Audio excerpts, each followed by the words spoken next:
You are sitting in the dirt. It is roughly 50,000 years ago. The morning hunt is over, the food is cooked, and the sun is still high in the sky. You have absolutely nothing you need to do, and nothing to look at but dry grass, open sky, and your own hands.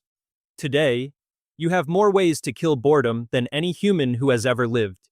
More content, more options, more noise available at any second of the day than entire ancient civilizations had access to in their entire lifetimes.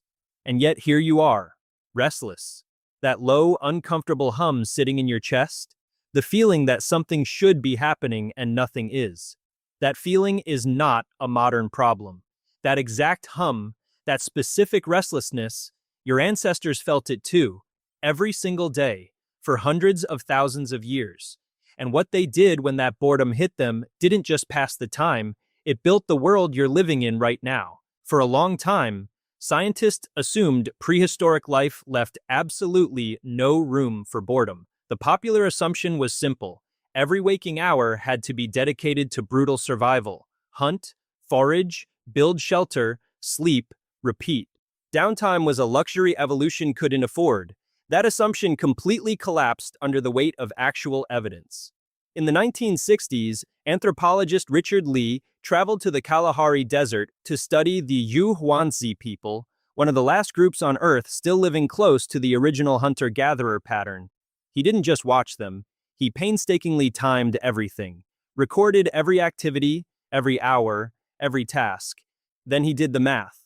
Adults spent roughly 17 hours per week acquiring food. 17 hours, 2.5 days. The rest of their waking lives, wide open.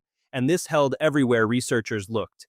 The Hadza in Tanzania, the Ashe in Paraguay, the Martu in Australia. Same result. Hunter-gatherers worked about half as much as modern humans. For 99% of human history, there was no boss, no commute, no 90,000 hours at a desk. Your ancestors were remarkably efficient at getting what they needed from the land, and once they had enough, they simply stopped, which left them with something that sounds like a gift and felt like a problem. Imagine 50 hours of free time every week. No internet, no books, no written language, no cities, just you, the 30 people in your tribe, and an endless stretch of daylight. At first, the obvious things. Sleep. Hunter-gatherers nap frequently during the midday heat. Talk, repair tools, pick lice from each other's hair. But eventually, the necessary tasks are done, belly full, fire burning down to embers. And you are just sitting there in the dust. That is when the boredom hits, the uncomfortable itch, the biological demand for your brain to be doing something that matters. Modern humans solve this problem instantly. The moment we feel that tiny drop of boredom, waiting in line, sitting in traffic, we reach into our pockets for a glowing screen.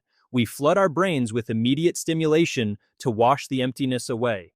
Your ancestors didn't have that. They couldn't escape the void. They had to sit inside it, endure the full, uncomfortable weight of doing absolutely nothing. And biologically speaking, enduring that boredom is the most powerful thing a human brain can do. Neuroscientists have actually scanned the brains of people doing absolutely nothing. For a long time, the assumption was that a bored brain would simply power down to conserve energy. What they found was the complete opposite. When you are bored, a massive interconnected system called the default mode network roars to life. It consumes enormous amounts of energy. It is the specific part of your brain responsible for daydreaming, imagining the future, reflecting on the past, and connecting ideas that have no obvious relationship to each other. When you are constantly distracted by a task, by a screen, by noise, this network gets pushed down and suppressed. But when you are bored, when you are staring at a blank wall or an empty windswept savanna, your default mode network turns on and starts throwing ideas against the wall just to see what sticks. This is the biological engine of human creativity. And your ancestors, who had no way to scroll their boredom away, were forced to run it every single day. So here's what that looks like in practice. One of your ancestors is sitting in the dirt, incredibly bored. They pick up a bone left over from dinner. Trash, really. Something they've seen thousands of times. But this time, the default mode network is firing. They pick up a sharp piece of flint and start carving lines into the surface, not to make a weapon, not to survive anything, just to see what happens, just to have something to do with their hands. At Blombos Cave in South Africa, archaeologists found the physical record of exactly this kind of afternoon.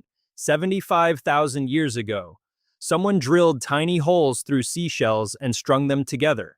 Someone engraved a deliberate crosshatch pattern onto ochre stone with no practical purpose at all. The first jewelry, the first abstract art, born not from genius, not from necessity, from a mind that had time and refused to waste it. Roughly 40,000 years ago, somewhere in what is now southern Germany, a bored human picked up the hollow wing bone of a vulture. They carved a series of precisely spaced holes into it, brought it to their lips, and blew.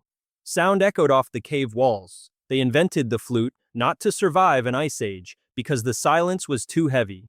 And when the sun went down, the boredom didn't stop, it just changed shape.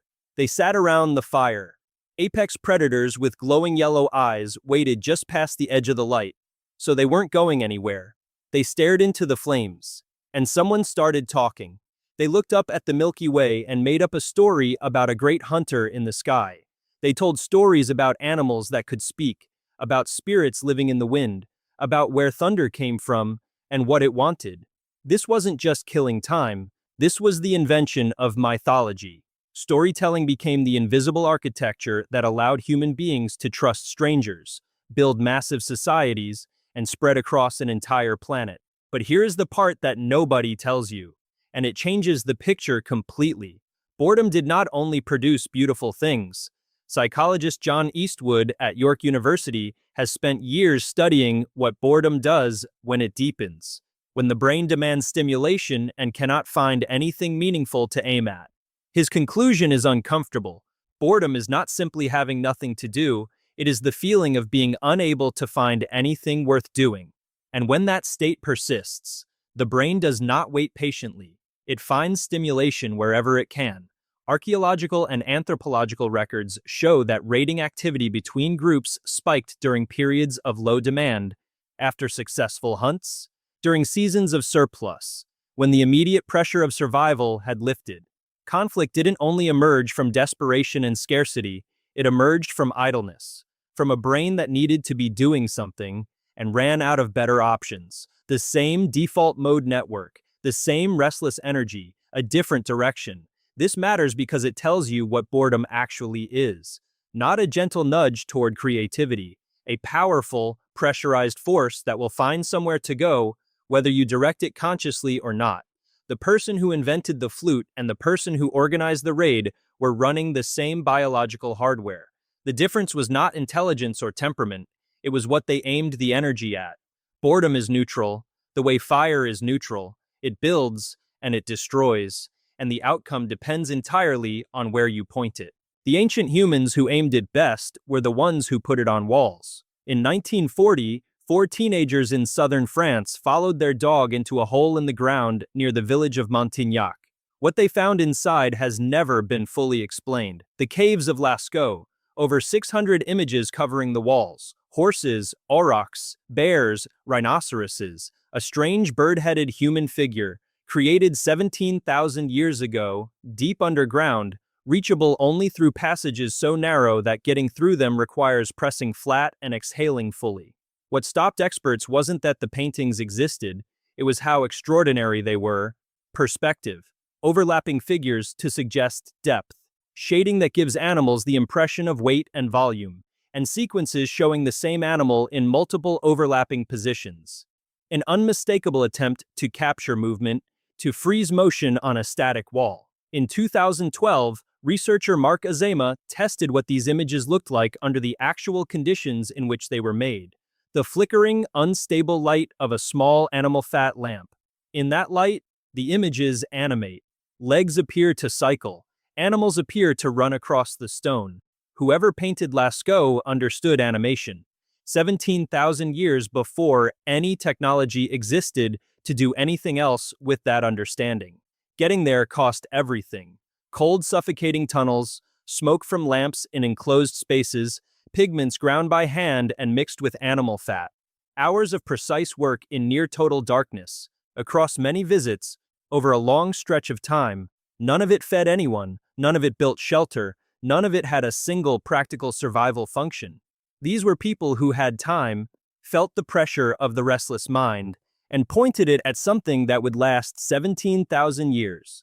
We have lost that. Not the capacity. The capacity is completely unchanged. Sitting in the exact same default mode network that fired in a cave 40,000 years ago. You possess the identical biological hardware as the person who first carved a flute from bone, who first strung shells together, who first looked up at the Milky Way and decided it needed a story. What we have lost is the condition, the silence, the moment of genuine emptiness, before the phone is already open. The second that ancient restlessness surfaces now, we kill it.